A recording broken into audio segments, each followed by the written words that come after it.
As-tu déjà ressenti que ton monde s'écroulait parce que quelqu'un avait décidé de s'éloigner de ta vie? T'es-tu retrouvé piégé dans un cycle de douleur, à attendre des réponses qui n'arrivent jamais, t'accrochant à des souvenirs qui ne font qu'approfondir la blessure? C'est dans ces moments d'obscurité émotionnelle que le stoïcisme peut offrir une lumière, une direction. Cette philosophie ancienne ne consiste pas à réprimer tes émotions, mais à les comprendre, à reconnaître ce qui est sous ton contrôle et ce qui ne l'est pas. Imagine pouvoir regarder en arrière cette relation qui t'a causé tant de douleur et ressentir de la paix au lieu de l'angoisse. Imagine te libérer des chaînes de la souffrance auto-imposée et trouver la sérénité au milieu du chaos. Dans cette vidéo, nous allons explorer comment les principes stoïciens peuvent t'aider à cesser de souffrir à cause de quelqu'un d'autre. Tu découvriras des outils pratiques pour retrouver ton pouvoir intérieur, accepter la réalité telle qu'elle est et vivre une vie pleine, libérée de la douleur inutile. Partie 1. Pourquoi souffrons-nous autant à cause des autres? La majorité de notre souffrance ne vient pas de ce que les autres nous font, mais de ce que nous pensons à propos de ce qu'ils nous font. Quand quelqu'un nous rejette, nous abandonne ou nous déçoit, la douleur que nous ressentons ne vient pas seulement de l'action en elle-même, mais du sens que nous lui donnons. Nous pensons « Je ne suis pas assez bien, on m'a remplacé par quelqu'un de mieux, je ne trouverai jamais quelqu'un comme ça. » Et cette narration, c'est la véritable source de la douleur. C'est là que le stoïcisme entre en jeu avec une clarté brutale.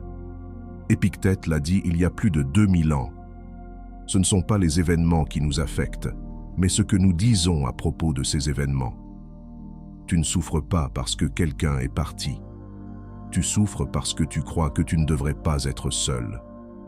Tu souffres parce que tu t'es attaché à une illusion, à une attente, à une histoire qui n'existait que dans ton esprit.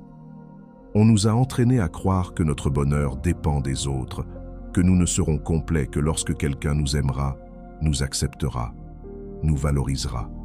Mais c'est un piège, une prison émotionnelle déguisée en romantisme.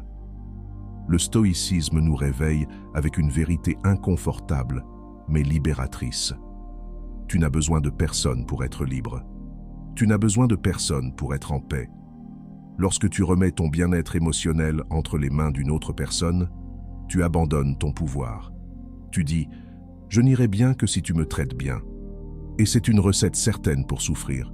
Mais lorsque tu apprends à te gouverner toi-même, lorsque tu cultives ton esprit et que tu maîtrises tes émotions, tu découvres quelque chose d'incroyable.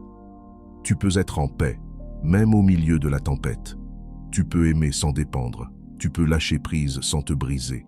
Et ça, c'est la liberté. Partie 2. Cesser de souffrir pour quelqu'un. Outil pratique du stoïcisme. Le stoïcisme n'est pas qu'une philosophie à lire, c'est une manière de se relever. Quand tu souffres à cause de quelqu'un, tu n'as pas besoin de théorie, tu as besoin de levier pour te reconstruire.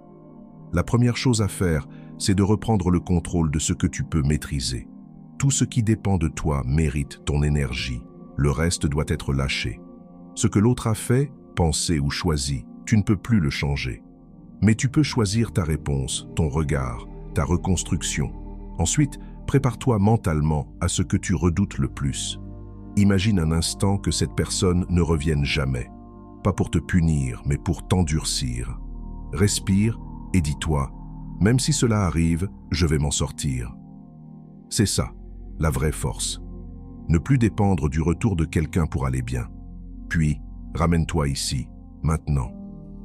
Ton esprit souffre surtout quand il s'accroche au passé ou se projette dans un futur incertain. Mais ton vrai pouvoir est dans le présent. Écris, marche, bouge, sens ton corps. Ce moment, c'est ton point d'ancrage. Et enfin, n'oublie pas une chose, tu vas mourir. Un jour, tout ça prendra fin. Alors pourquoi continuer à offrir ton temps, ton cœur et ta paix à quelqu'un qui n'est plus là? Chaque jour est un choix. Soit tu continues à souffrir pour quelqu'un qui t'a quitté, soit tu recommences à vivre pour toi. Appliquer ces principes n'est pas facile, mais c'est ainsi que commence la vraie guérison. Guérir, ce n'est pas tourner la page à la hâte. c'est décider que ta vie mérite mieux que l'attente et le regret. Partie 3. Aimer sans attachement. Le véritable amour selon le stoïcisme. Voici une vérité que beaucoup ont du mal à accepter. Tout ce que nous appelons amour n'est pas de l'amour. Bien souvent, c'est de l'attachement, de la peur, un besoin déguisé en affection. Et quand tu aimes avec de l'attachement, tu souffres, parce que tu crois que cette personne est ta source de bonheur, que sans elle tu n'es pas complet, que son absence est une perte et non une transformation. Mais le stoïcisme nous enseigne une autre manière d'aimer, une manière profonde mais libre. Marc Aurèle a écrit « Aime les autres comme si tu allais les perdre ». Et il ne le disait pas avec tristesse, mais avec lucidité. Aimer vraiment, c'est valoriser quelqu'un sans le posséder, c'est apprécier sa présence sans craindre son absence. C'est comprendre que rien ni personne ne nous appartient, que tout est prêté et que la seule chose que tu possèdes réellement, c'est ton attitude face à ce qui t'arrive. Aimer sans attachement, c'est dire « Je te choisis, mais je n'ai pas besoin de toi pour être moi. Si tu décides de partir, je ne perds pas ma valeur. Si tu restes, je ne te fais pas mon centre, parce que j'ai déjà un centre, moi. » Sénèque disait « Le sage aime sans être esclave, donne sans attendre, souffre sans se rendre. » C'est ce que nous devons aspirer à construire, des liens sains, sans chaîne, des relations où l'on ne demande pas à l'autre de nous sauver, mais où l'on marche ensemble dans la liberté. Et si quelqu'un ne choisit pas de rester, ne résiste pas. J'espère que ce message t'a été utile. Si tu as aimé la vidéo, je te serai reconnaissant de laisser un j'aime et de t'abonner.